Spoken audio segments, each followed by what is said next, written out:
Ha? Bakit yung nakuha ko? Di ba dapat number lang? Ma, pasok na po ako.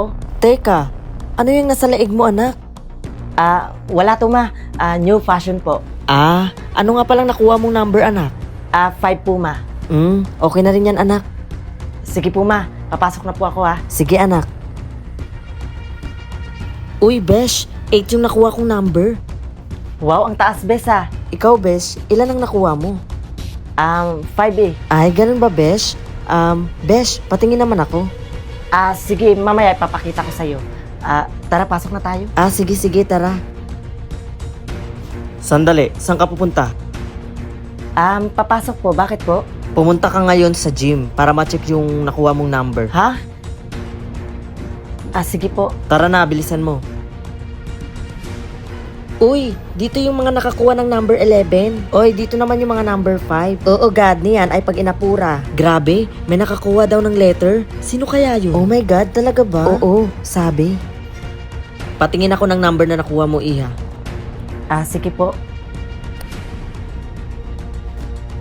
Ha?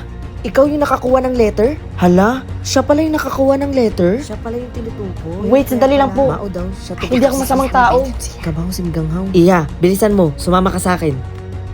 Sige po. Teka. Saan niyo po ako dadalhin? Dadalhin kita ka General. Pwede ko po ba mahiram muna yung cellphone ko? Oo, ito sige. Basta bilisan mo lang, ha? Hello, Ma? Anak, bakit? Ma, sorry po. Kasi nagsinungaling ako sa'yo. Letter po talaga yung nakuha ko. Ha? Talaga ba? Kanano ka nagbinuwa ka sa kanan? Ma, please, sunduin niyo po ako dito. Natatakot ako. Diyan ka muna, anak. Huwag ka muna umuwi ng bahay, okay? Ha? Bakit po, Ma? Ma? Ma? Akin na yung phone mo. Hinahanap na tayo ng general. Ito po, oh. Tara na, bilisan mo na. Sige po. Ano pong gagawin sa akin ng general?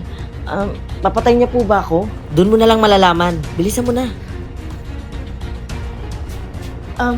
General, huwag niyo po sana akong papatayin. Aksidente ko lang po nakuha yung letter. Hindi yun aksidente. Lahat ng taong nakakuha ng letter ay may kapangyarihan. Po? Oo, kailangan mo tong isubo para malaman ang kapangyarihan mo. Ha? Ang laki po niyan.